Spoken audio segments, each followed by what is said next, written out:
আপু এখন আমরা কি তৈরি করছি? এখন আমরা তৈরি করব cheese chicken ball with mint sauce. আচ্ছা, cheese chicken ball with mint sauce. আচ্ছা, অনেক লম্বা নাম, একটু লম্বা নাম, কিন্তু খেতে আশা করি খুব হ্যাঁ, ভালো লাগবে। অবশ্যই। আমরা এখন তৈরি করব মজাদার cheesy chicken ball with mint sauce.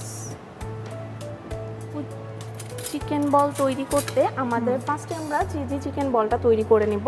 আচ্ছা, সেটা তৈরি করতে আমাদের চিকেন কিমা লাগবে, সাথে দিয়ে দিব একদম সামান্য একটুখানি লবণ, যেহেতু এটার ভিতরে চিজ যাবে তাই লবণটা একটু কম দিতে হবে। চিজ যেহেতু সেলফ একটা সল্টি, সেটাই। দিয়ে দিতে হবে কালো গোলমরিচ গুঁড়ো, সাদা গোলমরিচ গুঁড়ো,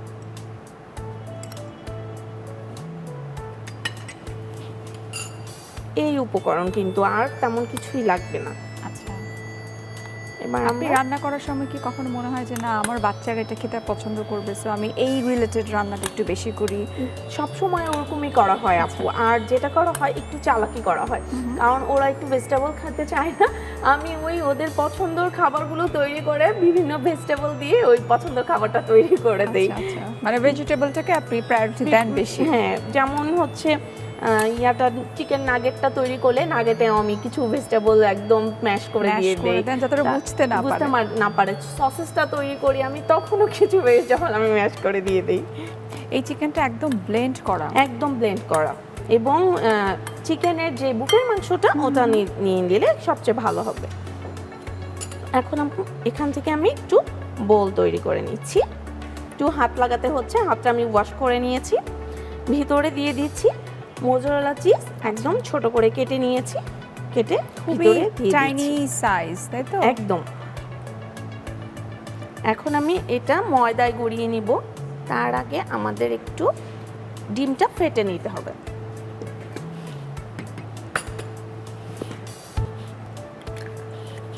আমরা কিন্তু যে কোনো ডিম রান্না করার আগে, খাওয়ার আগে কিন্তু অবশ্যই ডিমটাকে একটু ক্লিন করে নিতে হবে। এবং আমি যে ডিমটার খোসাটা ছাড়ালাম, এই খোসাটায় কিন্তু প্রচুর ব্যাকটেরিয়া থাকে, সালমোনেলা ব্যাকটেরিয়া থাকে। আমরা অবশ্যই হ্যান্ডটা ওয়াশ করে নিব।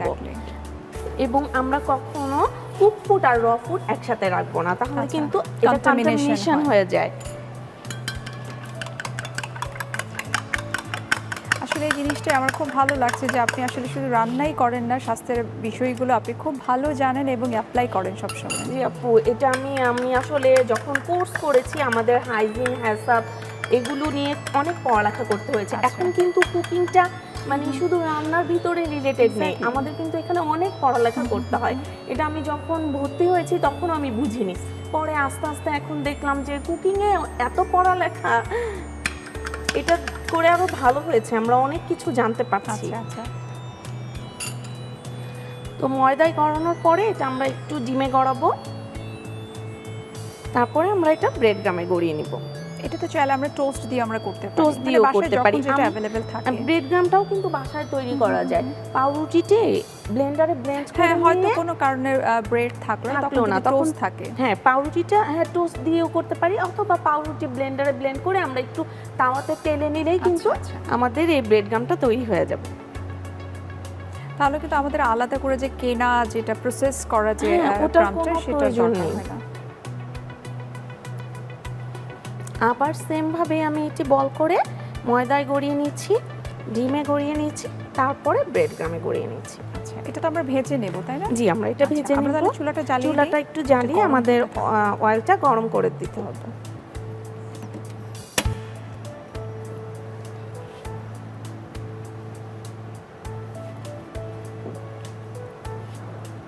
আমরা এখানে তেলটা দিই। জি, আমরা একটু তেল দিয়ে দিব।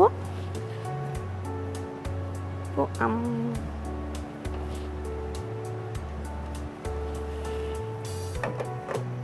এটাকে ডুবো তেলে ভাজতে হবে? একটু মানে একদম যে ডুবো তেল তেমন না, কিছুটা আর কি, মাঝে মিডিয়াম সাইজের ডুবো তেলে ভাজতে হবে। এটা কিন্তু আমরা স্টিম করেও নিতে পারি। আচ্ছা, স্টিম করে তখন আর আমরা ব্রেড গ্রামে গড়াবো না, চিকেনটা স্টিম করে সস দিয়ে আমরা কোট করে নিতে পারি। আচ্ছা, আমাদের এই বেবিটার কি খাবারটা পছন্দ?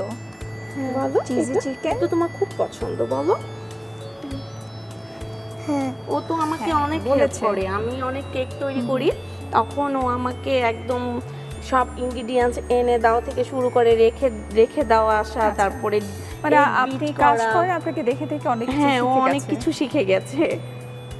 আমরা তো চাইলে আসলে এই চিকেনের জায়গায় কিন্তু বিফটা আমরা অ্যাড হ্যাঁ, করতে আমরা পারি। বিফ অ্যাড করতে পারি, যে কোনো এটা আমরা পটেটো দিয়েও করতে পারি। আচ্ছা, তারপর ওই যে চিকেনের সাথে আমি যেটা করি ভেজিটেবল দিয়ে দেওয়া যায়। বলগুলো আমাদের বানানো হয়ে গেছে, এখন আমরা অয়েল গরম হলে আমরা এটা অয়েলে ছেড়ে দিব।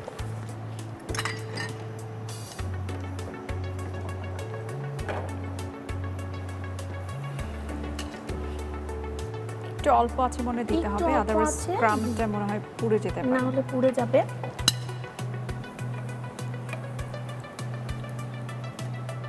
আর যেহেতু কিমা খুব একটা বেশি সময় কিন্তু লাগবে না এটা করতে, জাস্ট গেস্ট আসার কিছুক্ষণ আগে এটা একদম চটজলদি করে ফেলা যাবে। আচ্ছা, হয় সাথে সাথে বানানো যায়, অথবা এটা তো আমরা এয়ারটাইট বক্সে রেখে হ্যাঁ, আমরা ফ্রিজেও কিন্তু এটা রাখতে পারি। ফ্রোজেন করে রেখে দিতে পারি।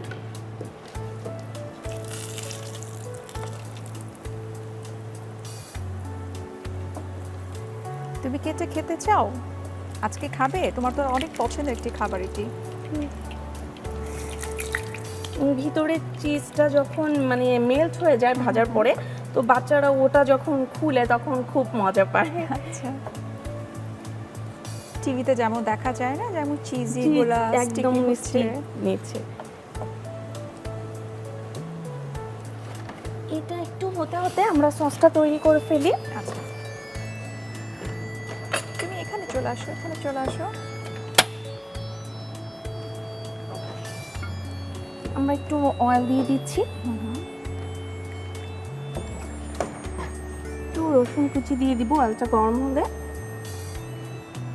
আচ্ছা, যেহেতু সস বানানো হবে এই জন্য রসুনটা এত কুচি করে কাটা। জি, একদম রাইস গ্রেন কাট করে নিতে হবে। এটাও রসুনটা একদম ফ্রাই করা যাবে না, জাস্ট একটু সফট হলে আমরা এরপরে পেঁয়াজটা দিয়ে দিব। এবং রসুনটা আমরা কি জন্য আগে দিই, কারণ এটা থেকে কিন্তু পানি ছাড়ে না। আচ্ছা, পেঁয়াজটা যদি আমরা আগে দিই তাহলে পেঁয়াজটা থেকে পানি ছেড়ে দিবে, তখন রসুনটা একদম মানে একটু ফ্রাইটা হবে না। আচ্ছা, এই জন্য আমরা রসুনটা আগে ফ্রাই করে নিই। তো এই কুকিংয়ে কিন্তু এরকম অনেক টেকনিক আছে যেগুলো হয়তো মানে অনেকে আমরা জানি না। হ্যাঁ, আমরা সবসময় কিন্তু দেখা যায় পেঁয়াজটাকে আগে দিয়ে দিই।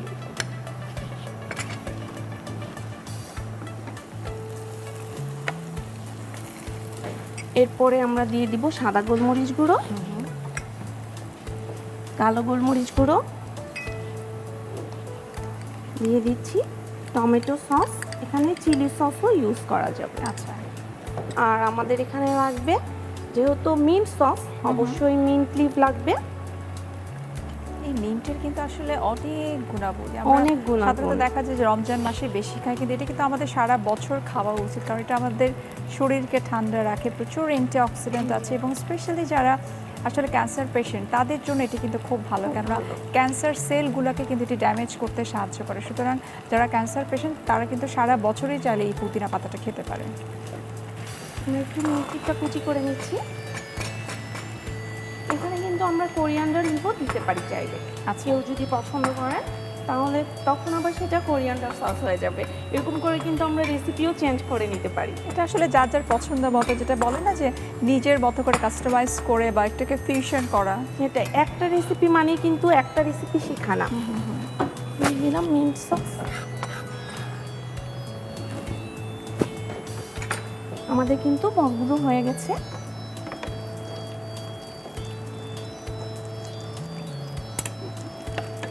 সাথে সাথে আমাদের সসটাও রেডি হয়ে গেছে। খুবই চমৎকার লাগছে দেখতে কালারটা। একটু সল্ট দিয়ে দিলাম।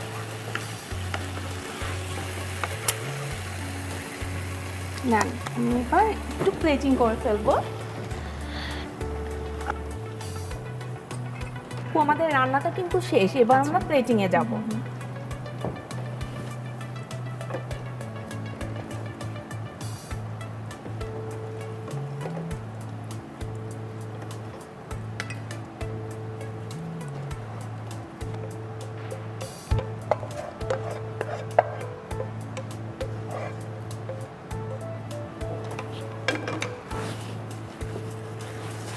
আমাদের ফিনিশিংটা হবে গার্নিশিং দিয়ে, তাই তো? আমি এখন একটু গার্নিশিং করে নিচ্ছি। খাবার রান্নার পরের এই স্টেপটাই হচ্ছে আমার কাছে মনে হয় সবথেকে বেশি ইম্পর্টেন্ট, যে কোন ডিশটাতে আমি সার্ভ করছি এবং কিভাবে এটাকে গার্নিশ করছি। সেটাই, গার্নিশিংটা হচ্ছে অনেক জরুরি একটা ব্যাপার। আমরা কোথাও খেতে গেলে কিন্তু আগে মানে গার্নিশিংটা আমরা দেখি বলে আমরা আগে মানে ছবি তুলি করি, যার জন্য ওই যে আগে বলেন আগে দর্শনধারী তারপরে গুণ বিচারি, আগে দেখতে সুন্দর তারপরে আমরা টেস্ট করব। তো আপু, হয়ে গেল আমাদের cheesy chicken ball with mint sauce. Okay, thank you so much. খুবই ঝটপট করে আপনি এটি তৈরি করে ফেলেন, আপনাকে অসংখ্য ধন্যবাদ। প্রিয় দর্শক, আপনারা দেখে নিলেন কীভাবে আমরা মজাদার cheesy chicken ball with mint সসটা তৈরি করে নিলাম। আপনাদের সুবিধার্থে দেখিয়ে নিচ্ছি প্রস্তুত প্রণালীটি আরও একবার। প্রথমে একটি পাত্রে চিকেন নিন, এতে লবণ, কালো গোলমরিচ গুঁড়া ও সাদা গোলমরিচ গুঁড়া দিয়ে ভালোভাবে মাখিয়ে ভিতরে চিজ দিয়ে গোলাকার করে ময়দায় গড়িয়ে ডিমে চুবিয়ে ব্রেড ক্র্যামে জড়িয়ে গরম তেলে ছেড়ে ভাজুন। ফ্রাই প্যানে তেল দিন, এতে রসুন কুচি, পেঁয়াজ কুচি, সাদা গোলমরিচ গুঁড়া, কালো গোলমরিচ, টমেটো সস, পুদিনা পাতা কুচি ও লবণ দিয়ে রান্না করে সস তৈরি করুন। সবশেষে ভাজা চিকেনের সাথে রান্না করা সস দিয়ে সাজিয়ে পরিবেশন করুন দারুণ স্বাদের cheese chicken with mint sauce.